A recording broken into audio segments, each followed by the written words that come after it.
마태복음 5장 10절로 12절 우리 다 같이 합독하여서 같이 읽겠습니다. 의를 위하여 박해를 받는 자는 복이 있나니 천국이 그들의 것이니라.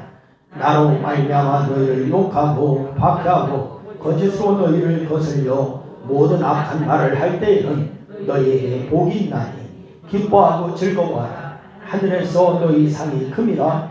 너희 전에 있던 선지자들도 이같이 박해하였느니라. 아멘. 찬양으로 하나님 앞에 영광 돌리시기를 바랍니다.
할렐루야. 감사합니다. 주께서 영광 받으신 줄로 믿습니다. 우리 옆 사람하고 한번 인사하십시다. 같이 예배드려서 반갑습니다. 은혜 받으십시다. 할렐루야. 우리는 종교개혁자 그러면은 마틴 루터나 칼빈은 자주 들어서 대충은 알고 있습니다. 그런데 이들의 종교개혁 이전에도 오직 믿음을 외쳤던 개혁자들이 많이 있었습니다. 그 중에 유명한 사람이 체코의 안 후스라고 하는 사람이 있고, 그리고 이탈리아의 기룰라모 사보나루라라고 하는 기룰라모 사보랄루라라고 하는 그런 사람이 있습니다. 그런데 이 기룰라모 사보날루라고 하는 사람은 14세기에 접어든 후에 더욱 부패해진 로마의 교회 아래에서 온갖 향락을 즐기면서 타락해가는 그의 조국 이탈리아를 향해서 이렇게 외칩니다. 하나님을 두려워하라. 제약의 도성 플로렌스를 하나님이 멸시하시리니 회개하라. 이렇게 하면서 외칩니다. 그리고 그는 추기경의 자리를 주겠다라고 하는 제의를 로마의 교황을 통해서 받지만은 거절을 합니다. 거절을 하면서 나는 추기경의 붉은 모자보다는 차라리 순교의 피로 물든 붉은 모자를 쓰겠다. 이렇게 얘기를 합니다. 그러던 그가 결국 1498년에 체포되어서 목을 졸려서 죽은 뒤에 화형을 당하게 되었습니다. 목을 졸려 죽인 다음 화형을 시켜요. 그러고서 그의 모든 시체의 죄를 아누로강에 뿌리게 됩니다. 그래서 그는 순교하게 되었어요. 1485년부터 그가 설교하였던 두모교회당에서는 매시간 불같은 메시지가 쏟아져 나왔어요. 그래서 목숨을 건 용기와 도전 속에서 외친 그의 선포가 정치 지도자들과 성직자들과 시민들의 부패한 삶을 하나님 앞에 눈물로 고발하고 있는 그러한 설교였습니다. 수많은 청주들이 바로 이 입추에 여지없이 모여들어서 각성된 그리스도인들이 한밤중부터 교회 문 앞에서 줄을 서서 예배 시간을 기다리고 있는 그러한 진풍경도 벌어졌습니다. 그러나 이 사보날로라는 한 줌의 재가 되어 강물에 뿌려져 버렸어요. 그렇지만 하나님에 대한 각성을 외친 그의 설교는 곧 있을 종교개혁을 알리는 횃불이 되었다라고 하는 사실입니다. 앞서서 외쳤던 그러한 사람들이 있었기 때문에 바로 루터가 있었고 칼빈이 있었고 찌빙글리가 있었습니다. 사실 이 사보랄로라는 얼마든지 타협하고 좋은 자리에 오르고 편안하고 안락한 삶을 살 수 있는 조건도 가졌습니다. 실제적으로 그런 제안도 받았습니다. 그러나 사보랄로라는에게 중요한 것은 뭐냐? 안락한 삶이 아니라 하나님이 중요했습니다. 여러분과 제가 바로 이런 정신이 있어야 되고 이러한 믿음으로 하나님을 바라보는 여러분이 될 수 있기를 주의 이름으로 축원합니다. 오늘 보면 10절 말씀해 보니까 사보랄로라처럼 의롭게 산 사람은 복이 있다라고 이렇게 말씀하고 있습니다. 의를 위하여 박해를 받는 자는 복이 있나니 천국이 그들의 것임이라 라고 이렇게 말씀을 주고 있습니다. 여러분, 그러면 이 의라고 하는 것이 무엇일까요? 의, 헬라어로는 이 의를 가리켜서 디카이오시네라고 이렇게 하고 있습니다. 바로 이 단어는 넓은 의미에서 의, 하나님이 받으실 만한 조건을 말합니다. 그리고 좁은 의미에서는 각자에게 책임으로 주어진 정의와 도덕을 의미하는 것입니다. 그러니까 이 의라고 하는 것을 한마디로 얘기한다 그러면은 하나님께서 보시기에 옳은 일, 이것이 바로 의입니다. 다 같이 한번 따라합니다. 하나님께서 보시기에 옳은 일. 그렇습니다. 여러분, 사람들마다 가치관이 다 다르기에 자기가 보기에 옳아도 하나님이 보시기에 그럴 수 있고 바로 이제 그렇지 않을 수도 있다는 거예요. 자기의 생각이 그런 일도 남이 보기에는 또 옳을 수도 있습니다. 내가 옳다고 주장하는 것도 남이 보기에는 그럴 수도 있습니다. 그 대표적인 것이 뭐냐? 여러분, 정치를 들을 수가 있습니다. 정치. 여러분, 우리가 잘 아는 대로 어떤 분들은 대통령이 잘한다고 합니다. 그러나 어떤 분들은 잘못한다라고 얘기합니다. 그러니까 자기가 보기에 옳아도 남이 보기에는 그럴 수가 있고, 자기가 보기에 그런 것도 남이 보기에는 옳을 수가 있다는 거예요. 이런 것들은 성경에서 말하는 의가 아닙니다. 성경에서 말하는 의와는 조금 거리가 있는 것들입니다. 성경에서 말하는 의는 뭐냐? 하나님이 보시기에 옳은 것을 말하는 것이에요. 하나님이 보시기에 옳은 것. 이런 기준이 사람이 아닙니다. 기준이 누구예요? 누굽니까? 하나님이에요. 날씨가 조금 꾸물꾸물하니까 조시는 분이 계신데 여기를 보세요. 여기를 보시고 땅 쳐다봐야 졸음만 옵니다. 저를 보시고 은혜 받으시기를 바랍니다. 할렐루야. 그래, 사람이 기준이 아니라 누가 기준이다? 하나님의 기준이에요. 여러분, 그러니 이런 관점에서 오늘 본문을 다시 한번 읽어보시기를 바랍니다. 다 같이 읽습니다. 다 같이 시작. 의를 위하여 박해를 받는 자는 복이 있나니 천국이 그들의 것임이라. 아멘. 할렐루야. 여러분, 역사를 보면은 기독교의 호의적인 정권이 없었어요. 여러분, 특히 불의한 통치자나 정치치고서 기독교를 미워하고 핍박하지 않은 적이 없었습니다. 여러분, 그러면 그들이 왜 기독교를 미워하고 싫어할까요? 왜 기독교를 왜 미워하고 싫어할까? 여러분, 세상 정권이란 대개 정권을 잡고 유지하려고 하는 욕망에서 부정과 부주의를 범하게 되어 있습니다. 그런데 교회는 불의를 미워하고 경고하죠. 여러분, 교회가 불의를 좋아하고 친하고 이러면 타락입니다. 그건 망하는 길입니다. 그래서 교회는 불의를 미워하고 여러분 그것을 경고하고 이런 것이 바로 교회여야 되는 거예요. 일제강점기 때에 성도들이 얼마나 많은 어려움을 당했는지 여러분 우리가 잘 알고 있지 않습니까? 공산치하에도 마찬가지입니다. 성도들이 얼마나 많은 어려움을 당하고 그렇게 했는지 잘 알고 있습니다. 여러분, 세계 역사에도 마찬가지입니다. 독일의 나치가 왜 교회를 핍박했습니까? 여러분, 바로 이 공산주의들이 왜 교회를 핍박했습니까? 아합과 이세벨이 엘리야를 왜 미워하고 죽이려고 했습니까? 여러분, 그 이유를 우리가 잘 알아야 돼요. 엘리야가 의로웠기 때문에, 그들의 마음에 거리낌이 되었기 때문에, 바로 엘리야가 그들의 잘못을 지적하기 때문에 바로 아합과 이세벨은 엘리야를 미워하기 시작한 것입니다.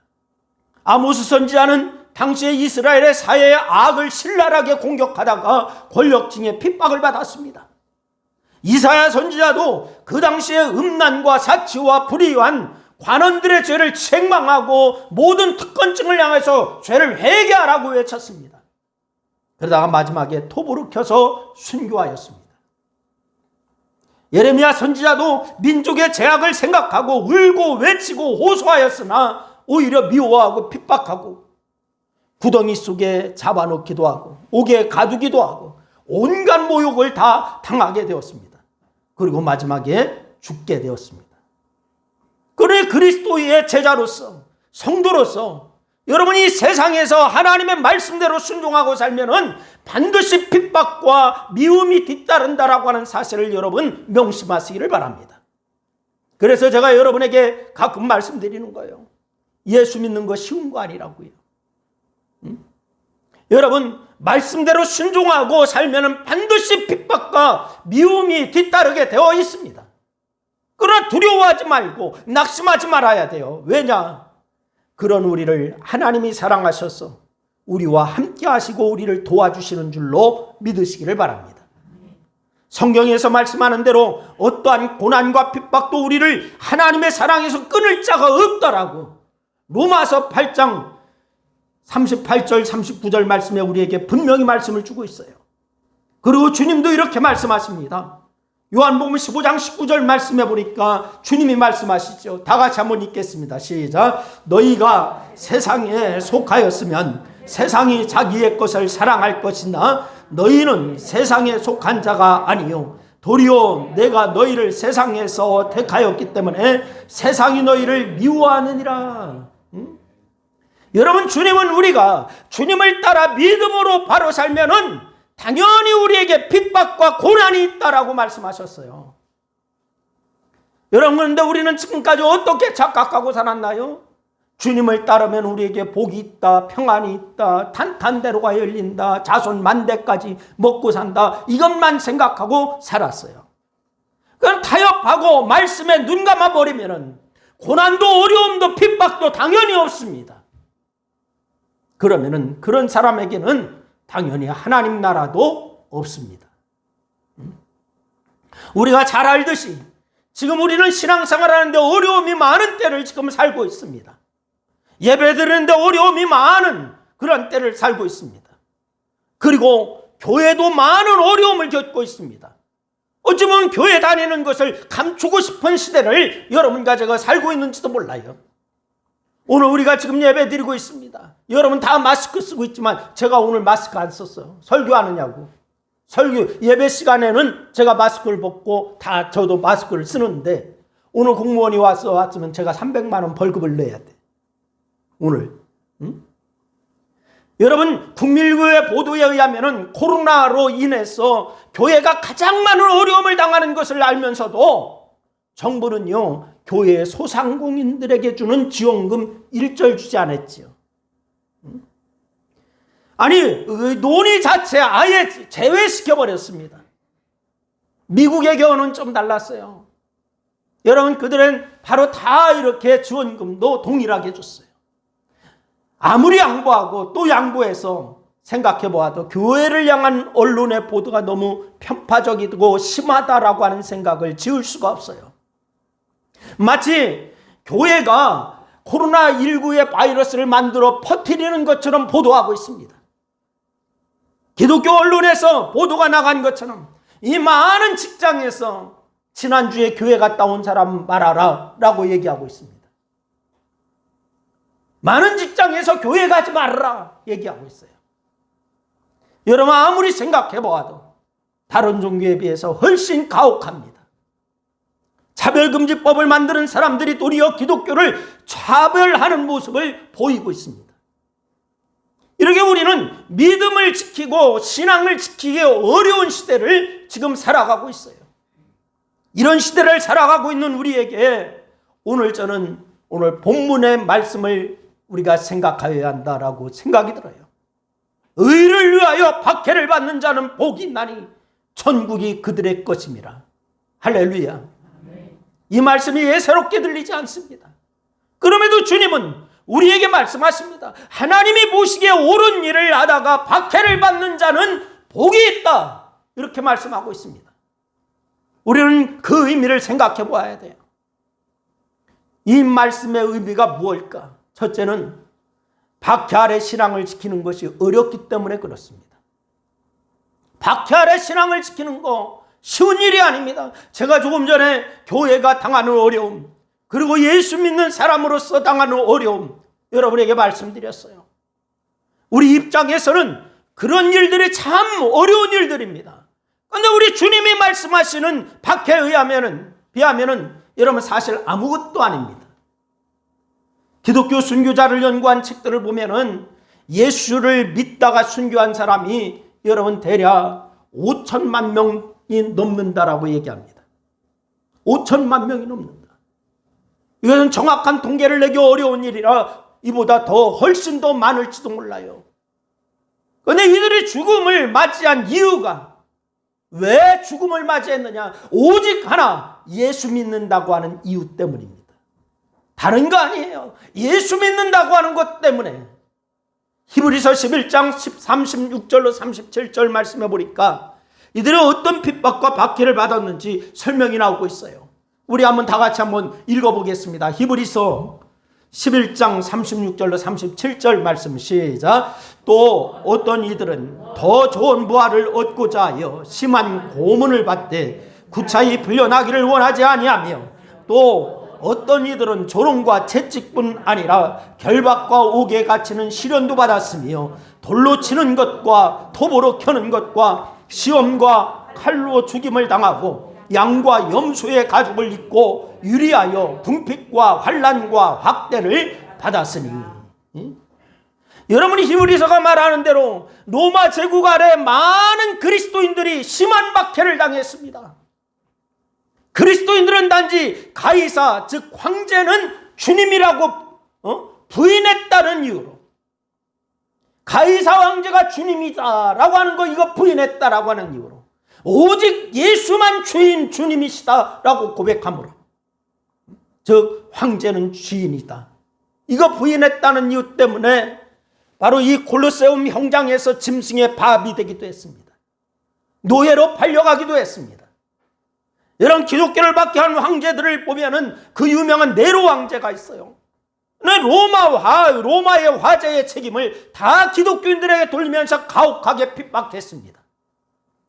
네로 치하에서 67년에 베드로가 순교했습니다. 68년에 바울이 순교합니다. 심지어 네로는 살아가는 그러한 기독교인들을 바로 이 천으로 싸서, 살아있는 기독교인들을 천으로 싸가지고서 기름을 먹여가지고 밤에 거리를, 횃불을 밝히는 그러한 짓도 했습니다. 말로 할 수 없는 고통입니다. 여섯 번째 황제인 막시무스라고 하는 황제는 기독교인들은 집단으로 50명 이상씩 한꺼번에 땅에 파묻었어요. 일곱 번째 데리우스 황제라고 하는 사람, 독사와 정갈이 가득한 가죽 부대에 기독교인들을 넣어서 죽이는 일도 서슴지 않았습니다. 로마 사람들은 서로 만나면은 반드시 가이사는 주님이시다라고 이렇게 외쳐야 됐어요. 그것이 바로 로마의 법이었습니다.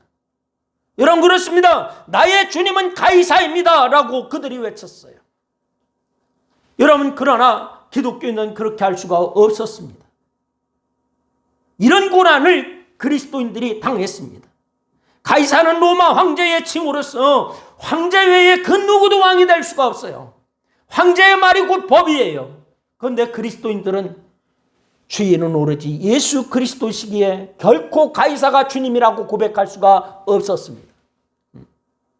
다시 말해서 초대교회 그리스도인들은 자신의 하나밖에 없는 목숨을 내걸고 믿음을 지켰던 사람들입니다. 하나밖에 없는 목숨, 이거 내걸고 예수는 나의 주님이시다 라고 고백하고 그걸 부인할 수 아니한 것입니다. 이것은 지금 우리가 당하고 있는 어려움은 사실 어려움도 아닙니다. 여러분, 그럼에도 많은 그리스도인들이 믿음을 포기하고 예배를 포기하고 있어요. 여러분, 박해가 두려운 것은 많은 사람들이 그 박해 때문에 믿음을 포기하기 때문입니다. 여러분, 그 박해 때문에 신앙을, 예배를 포기하기 때문입니다. 여러분, 한마디로 박해 때문에 신앙을 지키는 것이 어렵다라고 얘기하고 있습니다. 그러나 그럼에도 믿음을 지키고 신앙을 지킨 사람에게 우리 하나님은 천국을 주신다라고 말씀하고 있음을 여러분 기억하시기를 바랍니다.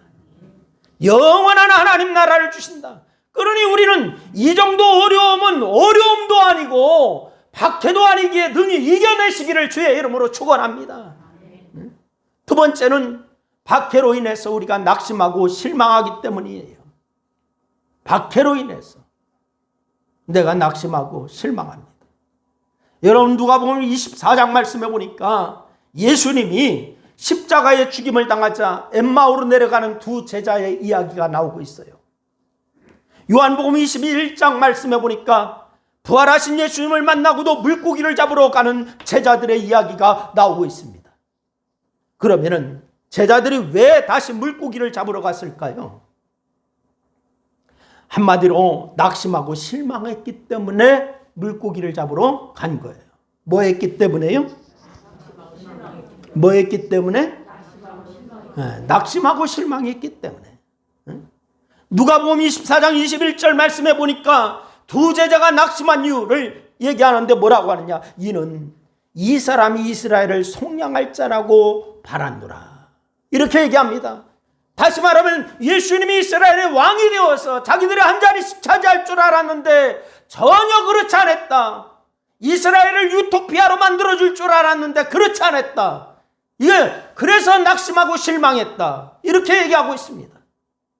그런데 이스라엘을 속량하기는커녕 예수님은 어떻게 하셨어요?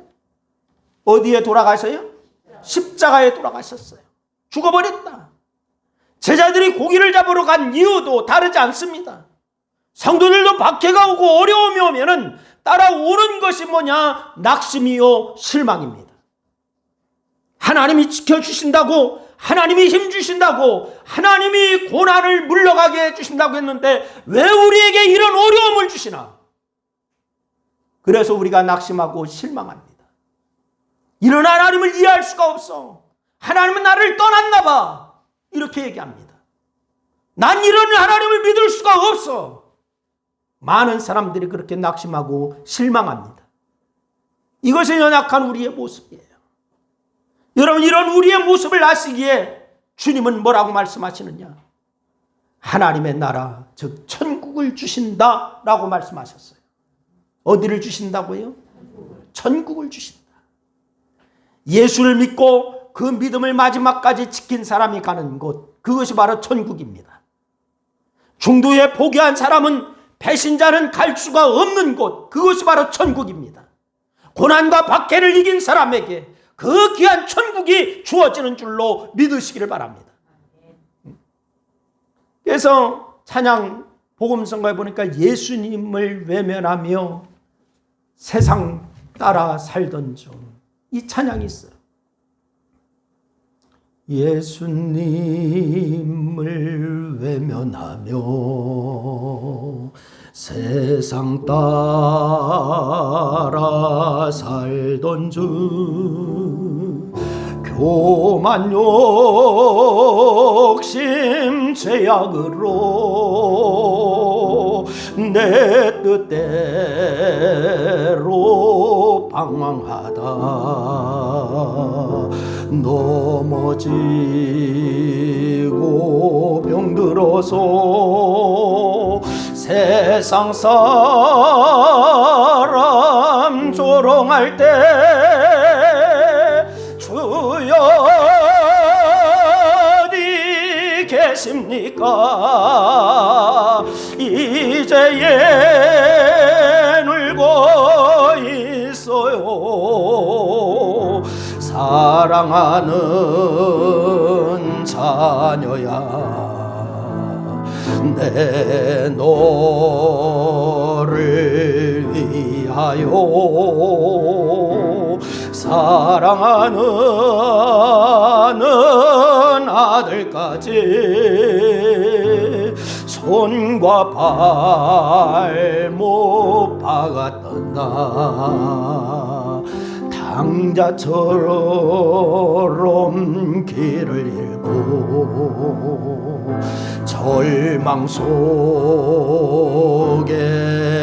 맨모 시기 질투 욕심으로 내 뜻대로 살아가다 찢어지고 병들어서 세상 사람 외면할 때 주여 어디 계십니까? 이제엔 찾고 있어요. 사랑하는 자녀야, 내 너를 위하여 사랑하는 아들까지 가시멸류관 썼단다.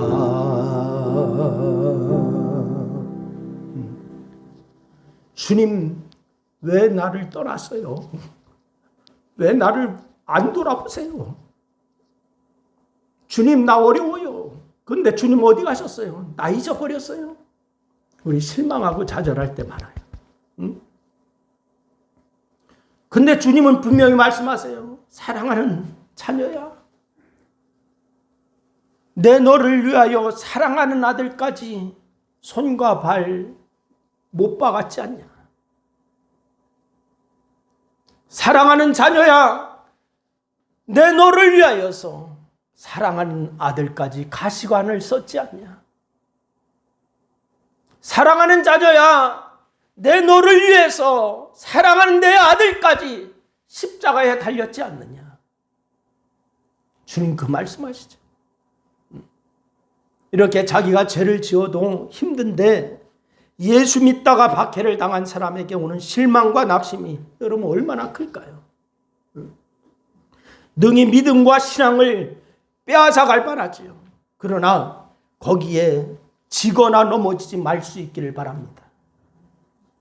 하나님 나라, 즉 천국에 비하면은 그런 박해 아무것도 아니라는 거예요.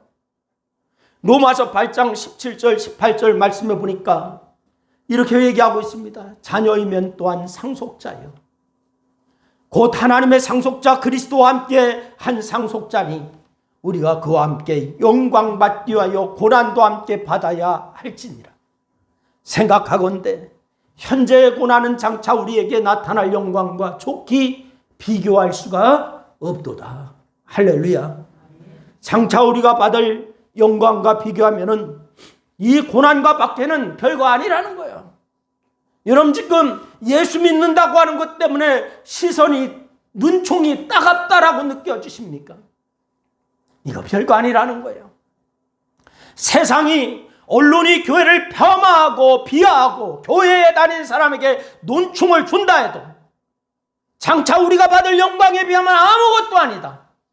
성경은 그 말씀을 주고 있어요. 그러니 우리는 이런 것들을 이겨낼 수 있기를 주의 이름으로 축원합니다. 때가 되면 이런 일들도 끝나서 교회가 영광을 회복한 날이 분명히 올 것입니다. 그러니 낙심하지 말고 주님 바라보고 믿음으로 전진하는 여러분 될 수 있기를 주의 이름으로 축원합니다. 여러분 스위스에 가면은, 스위스 하면은 시계로 유명하잖아요. 스위스 시계. 지금은 시계 산업이 조금 시들해져서 좀 그렇지만은 스위스 하면은, 스위스 시계 하면 아주 고가품, 이렇게 우리가 알고 있지 않습니까? 근데 이 스위스의 서북부에 있는 쇼드풍이라고 하는 것, 쇼드풍이라고 하는 지역, 그리고 로쿨이라고 하는 쪽, 르로쿨이라고 하는 지역, 이 두 지역이 시계로 유명한 지역이에요. 라소드풍, 르로풍, 로쿨이라고 하는 지역, 이 두 지역이 시계로 아주 유명한 지역인데, 이 지역은요 해발 1000m가 되는 지역입니다. 해발 1000m, 고산 지역이에요. 높은 곳에 위치한 깊은 산속 마을입니다. 쥐라 산맥이라고 하는 위치에 이 마을들이 공장을 짓고서 바로 거기에 원자재를 운반하기 쉽지 않은데, 겨울이 유난히 길고 해도 짧아서 농사 짓기에는 부적절한 곳, 그러니까 사람이 살아나가기가 참 어려운 지역입니다. 그런데 가난하게 살았던 이 마을이 스위스 최고의 시계를 만들어내는 곳이 되었어요. 스위스 하면 시계라고 하잖아요.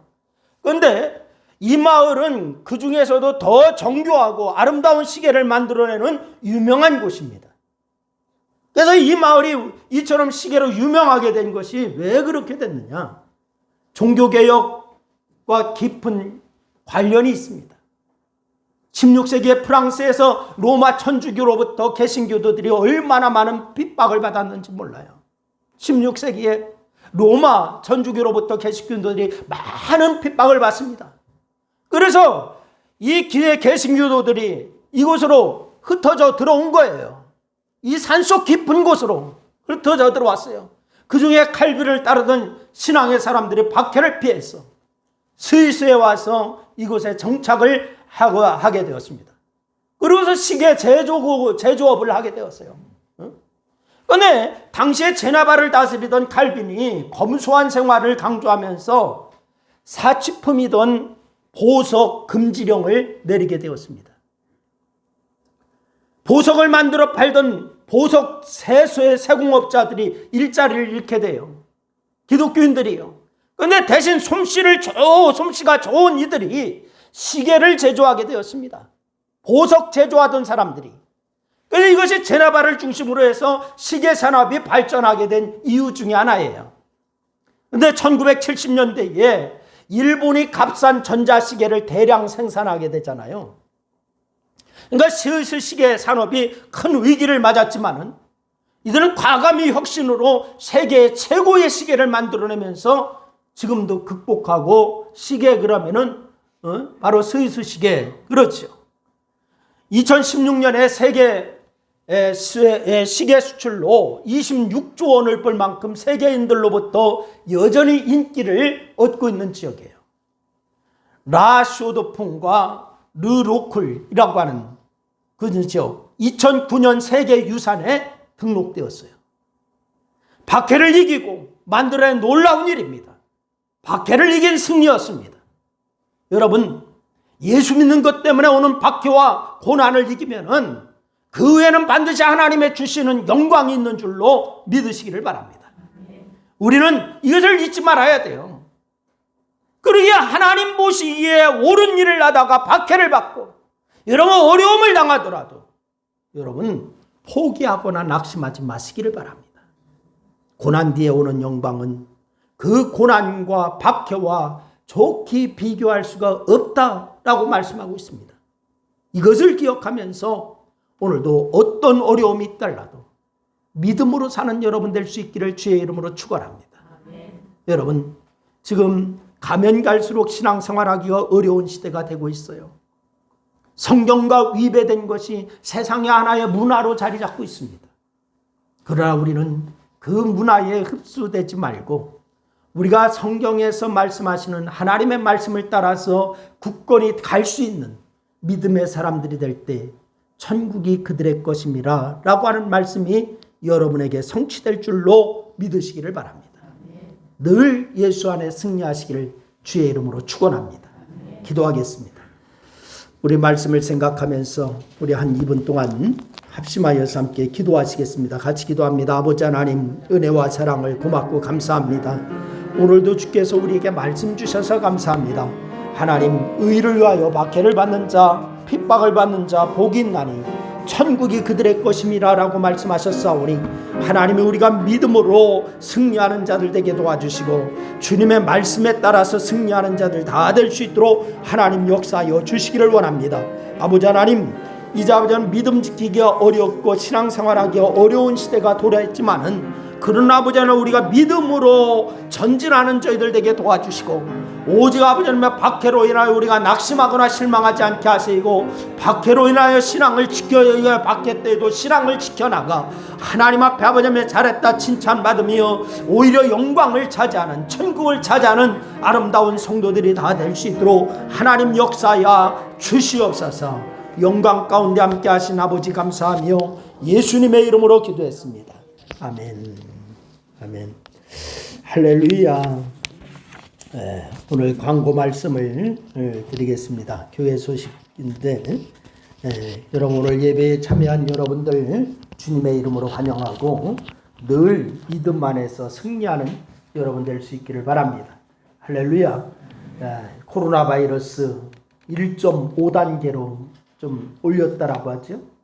오늘도 보니까 330명 뭐 이렇게 막 넘는 것 같아요. 확진자가. 여러분 방역 수칙은 우리가 잘 따라야 됩니다. 지켜야 됩니다. 우리가 협조할 건 협조하고 또한 그러나 신앙에 침체됨이 없게 나가야 될 줄로 믿으시길 바랍니다. 그런데 우리 교회는 전 교인이 다 나와도 사실 상관없어. 왜요? 좌석에 이렇게 배치를 30%만 채우면 된대. 우리 교회가 다 앉으면은 한 300명 앉을 거요. 다 꽉꽉 앉으면은, 응? 그러면은 100명 나와도 되는 거예요. 교육관까지 다 해서, 응? 그러니까 다 나와도 되는 거예요. 응? 그래요, 안 그래요? 그렇죠?